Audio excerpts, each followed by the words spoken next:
बाजारू श्वान ना बनो।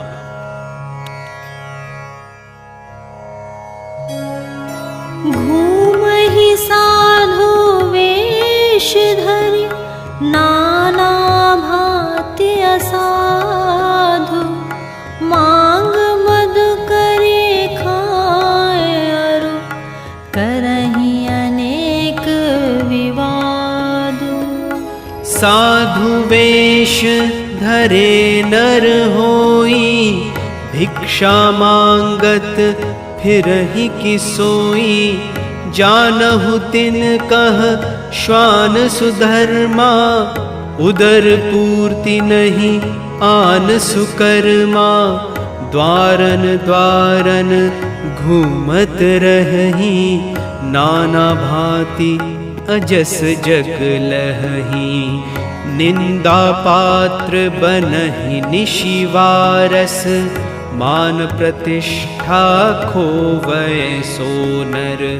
जो कुछ पूर्वज गए बनाई, निज कर्मन ते वेगी नसाई।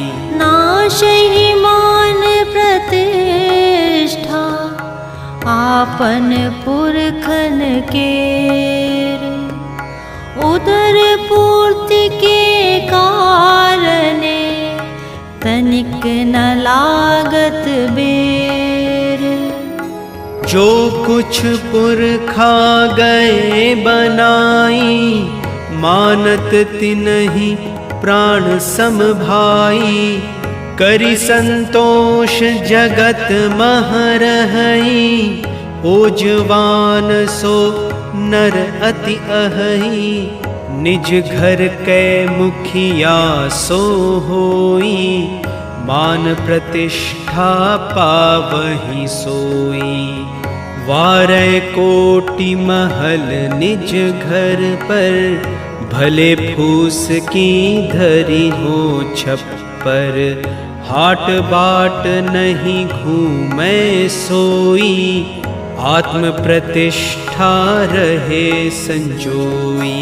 अति संतोषी आत्मरत, मानव रत्न सुजान। जानहु तिन्हि सुधर्मा, सकल गुणन के खान।